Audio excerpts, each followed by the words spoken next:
Dans cette soirée, Dieu vous invite, alléluia. Dieu vous invite à venir au Seigneur, alléluia. Je veux dire aux frères, je veux dire à Nino, qu'ils puissent me présenter bien devant Dieu, parce que sans Jésus, sans l'Esprit de Dieu, je ne peux rien faire. Alléluia, nous baissons les têtes, s'il vous plaît. Amen. Sois béni, Seigneur, sois glorifié. Seigneur, ce soir, nous voulons te placer ton serviteur. Nous savons, Seigneur, qu'il est dans loin. Puissance, Seigneur, ce soir, que ta parole, Seigneur, touche les cœurs, que ta parole transforme les vies. Dans le nom de Jésus, nous te disons amen. Voilà, je vais faire une courte, ça va être un peu long. Je ne m'attendais pas que ce soit comme ça.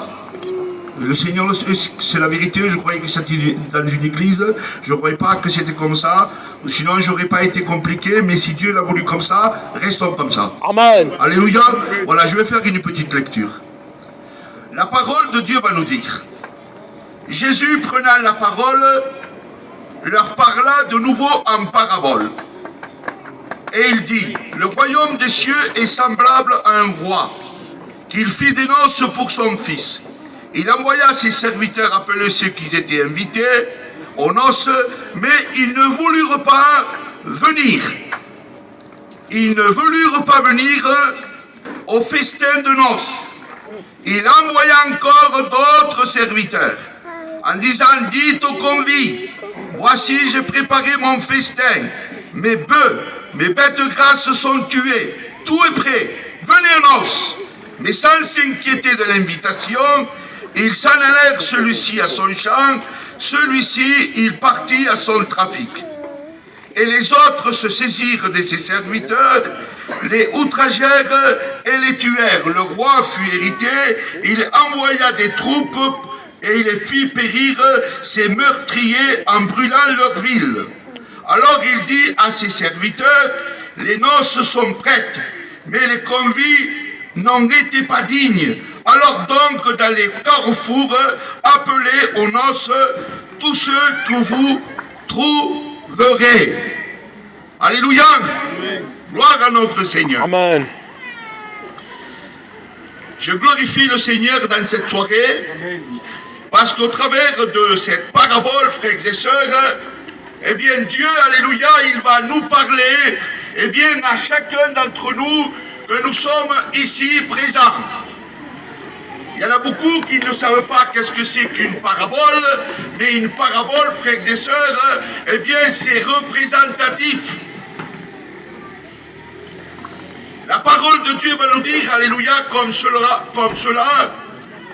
que le roi fit des noces. Le roi fit des noces, que le royaume de Dieu, il est semblable à un roi qu'il fit des noces. Amen. Alors, imaginez-vous, frères et sœurs, la joie qu'il y avait dans le cœur, eh bien, de ce roi. Eh bien, comme n'importe quel père, eh bien, c'était un père qui allait marier un fils. Et comme n'importe quel père, il y avait de la joie dans son cœur. Alléluia. Mais dans cette parabole, il y a beaucoup de personnages qui sont symboliques. Il y a des personnages qui sont symboliques. Ces personnages, frères et sœurs, là, le roi représente Dieu le Père. Amen. Le Fils, lui, représente Jésus. Là, il y a des noces. Et nous savons que les noces se trouvent dans le ciel. Il y a aussi, frères et sœurs, s'il y a un mariage, il y a aussi une mariée. Et qui c'est la mariée? Eh bien, c'est tout simplement l'Église, alléluia. Amen, amen. C'est l'Église, alléluia. Et Dieu, frères et sœurs, va faire des invitations. La parole de Dieu va nous dire qu'il envoya le premier serviteur faire des invitations. Mais ils ne voulurent rien entendre. Le royaume de Dieu, frères et sœurs, il est venu ici sur la terre. Le royaume de Dieu est venu sur la terre. Le royaume de Dieu était dans la personne, frères et sœurs, de Jésus-Christ. Dans un autre texte, la parole de Dieu va nous dire qu'il est descendu du ciel. Donc le royaume, il est venu du ciel. Le royaume de Dieu se trouvait, alléluia, eh bien dans la personne de Jésus-Christ, notre Amen. Sauveur. Amen. Le royaume de Dieu est pour tous ceux, alléluia, qui le reçoivent dans son cœur, alléluia, qu'ils acceptent sa royauté et qu'ils acceptent ses principes, alléluia. Et là, Jésus va faire des invitations. Il va faire des invitations, comme dans cette soirée. Il te fait des invitations. Amen. Mais la parole de Dieu me dit qu'il envoya le premier serviteur. Pourquoi je vous dis le premier serviteur? Parce qu'au verset 4, il nous dit qu'il envoya d'autres serviteurs. Alors, qui est ce premier serviteur? Qui sont ces conviés? Eh bien, le premier serviteur, frères et sœurs, c'est Jean le Baptiste. Qui c'est, frères et sœurs, les conviés? Eh bien, c'est les pharisiens, c'est les scribes, c'est le peuple d'Israël, c'est le roi Hérode que Dieu va inviter parce que c'était eux les privilégiés. C'était eux que normalement devaient participer aux noces de l'agneau, aux noces, frères et sœurs, qui étaient ici sur la terre, dans cette parabole. Est-ce que vous comprenez? Mais ils ne voulurent rien entendre. Et là, on voit, frères et sœurs, que par cette parabole, par cette invitation, on voit que le peuple d'Israël était des privilégiés. Parce que c'est par eux que la parole de Dieu s'est manifestée. Et qu'elle est venue jusqu'à nous, alléluia. Alors qui sont ces premiers serviteurs? C'est le roi, frère, qui est le premier serviteur? Le premier serviteur, frères et sœurs, dans la parabole, eh bien c'est Jean le Baptiste, alléluia. C'est Jean le Baptiste. Mais comment Jean le Baptiste, il va faire cette invitation quand il va dire « Repentez-vous, car le royaume de Dieu, il est proche. » C'est une invitation, frères et sœurs. Parce que pour participer aux noces de l'agneau, frères et sœurs, il faut recevoir l'invitation de notre Seigneur Jésus. Amen. Et quelle est cette invitation? Quelle est cette invitation? C'est comme si Jésus venait te dire, toi, qui ne connais pas le Seigneur, veux-tu être ma fiancée?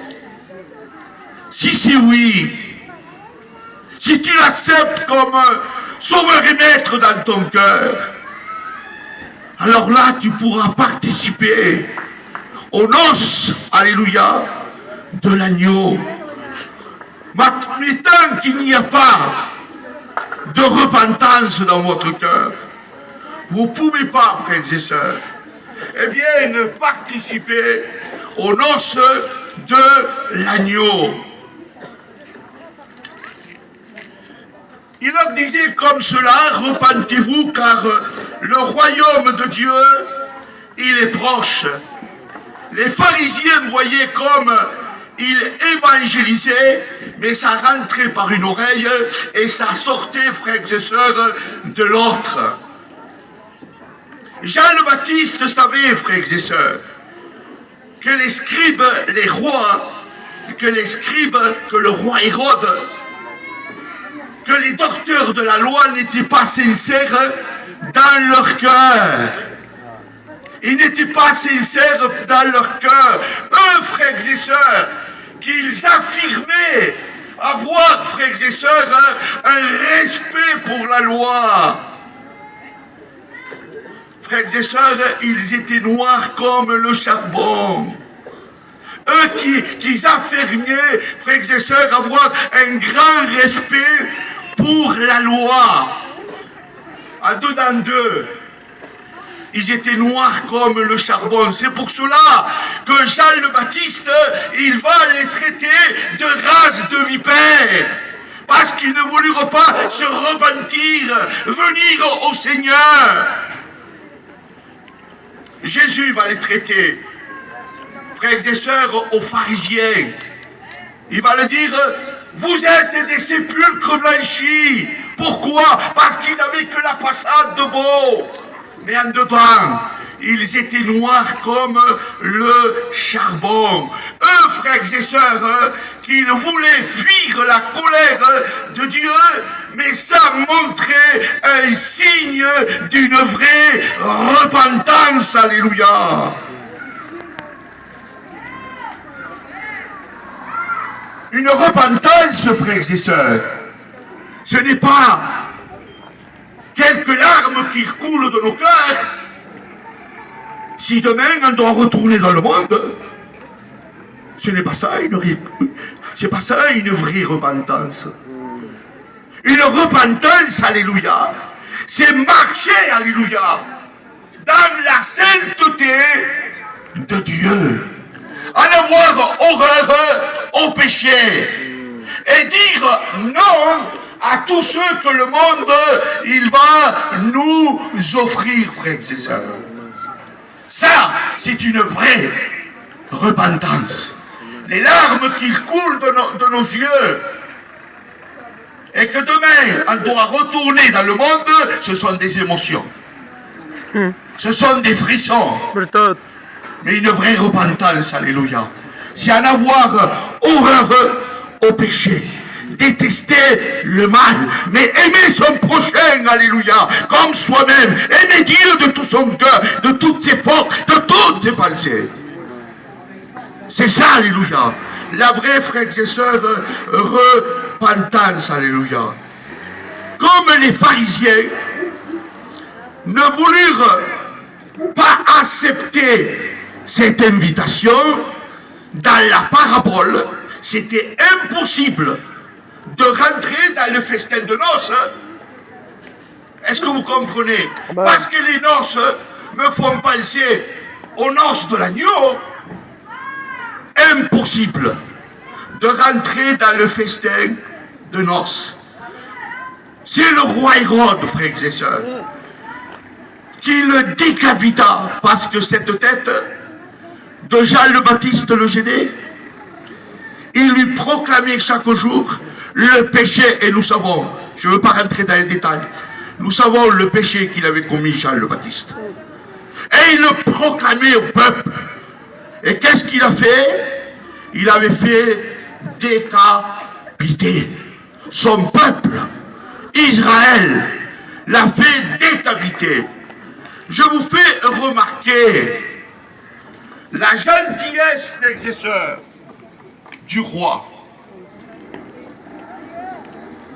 La gentillesse et la patience du roi, malgré qu'ils avaient tué son premier serviteur, c'est-à-dire Jean le Baptiste,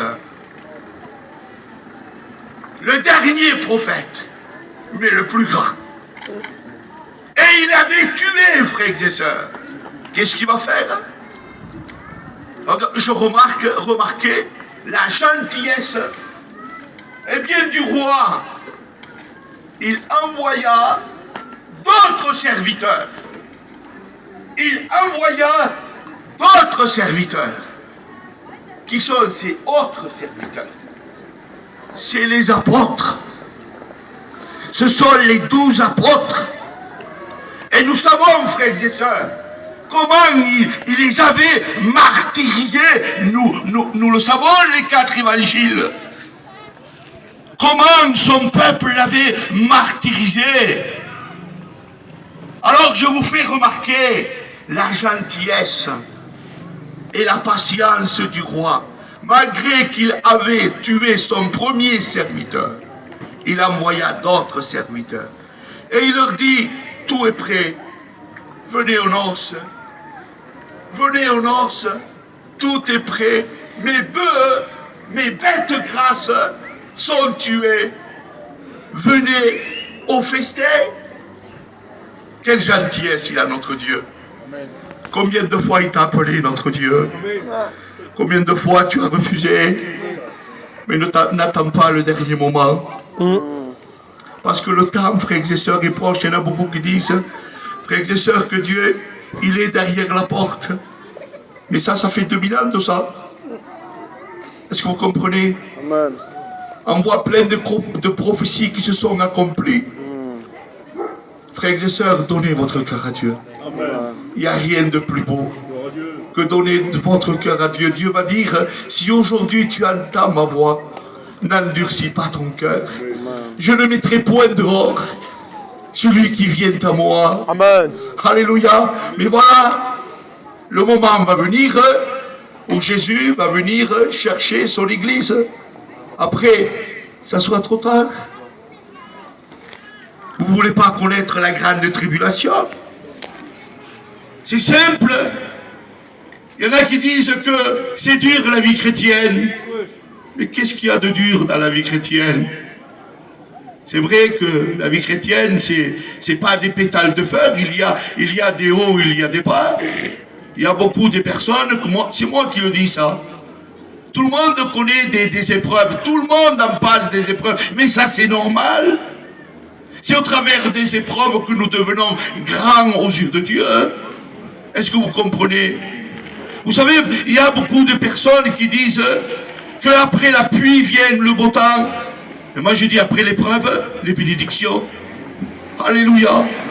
Dieu, alléluia, il vous appelle, alléluia. Venez à moi et venez participer aux noces. Mais frères et sœurs, les pharisiens, les scribes, ils ne voulurent pas venir au festin de noces. Il va dire comme cela, frères et sœurs, mes bœufs, mes bêtes grasses sont tuées. Venez, mes bœufs, mes bêtes grasses sont tuées. Venez au festin.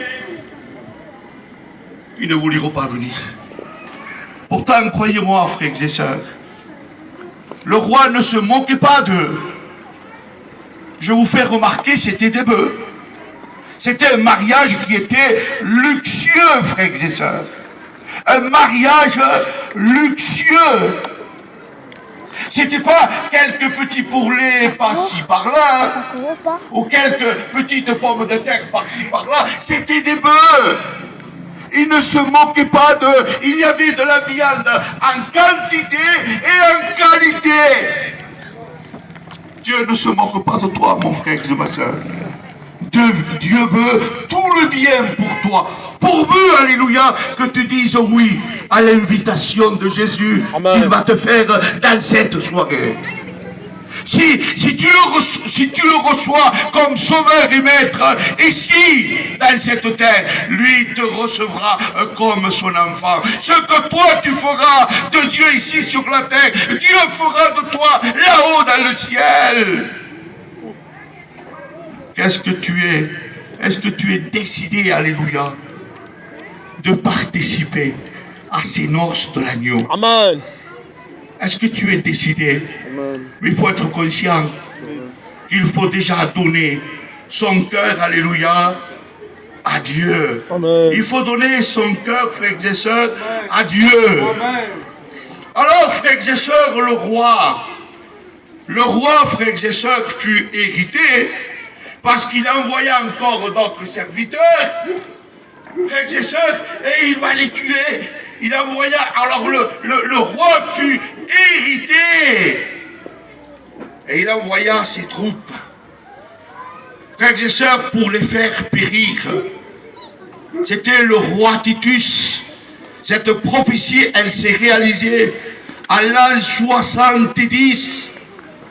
Il les fit périr. C'était le roi Titus qui va envoyer, frères et sœurs, eh bien, cette légion romaine.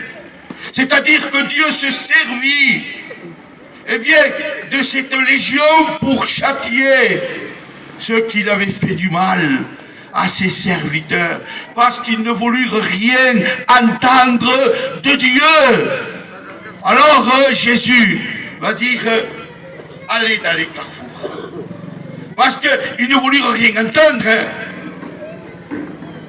Ils ne voulurent rien entendre, frères et sœurs, et bien de l'invitation. La parole de Dieu nous dit, sans se soucier, celui-ci partit à son trafic, celui-ci partit à son champ. Ils ne voulurent rien entendre. Dans cette soirée, frères et sœurs, une seule chose est bonne, de donner son cœur à Dieu. Alléluia. Amen. Vous savez, quand Dieu viendra prendre son église, mais ça va être la plus belle des conventions, ça va être la plus belle des retraites, alléluia. On va être tous autour, alléluia, de notre Seigneur Jésus-Christ, alléluia. Et dans cette soirée, veux-tu, alléluia, dans cette soirée, participer aux noces de l'agneau? Amen. Ne faites pas comme les pharisiens, qu'ils partirent et qui ne voulurent rien entendre, eh bien de Dieu. Ça fait 2000 ans, alléluia, et je dis merci au Seigneur. Parce qu'il y a beaucoup de personnes, frères et sœurs, qui disent, ça fait 2000 ans que Dieu va venir, ça fait 2000 ans, mais il n'est pas encore venu. Mais moi je dis merci Seigneur de la patience que tu as. Toute votre famille sont sauvés. La question se pose. Moi, mes enfants encore n'ont pas reçu Jésus dans sa vie.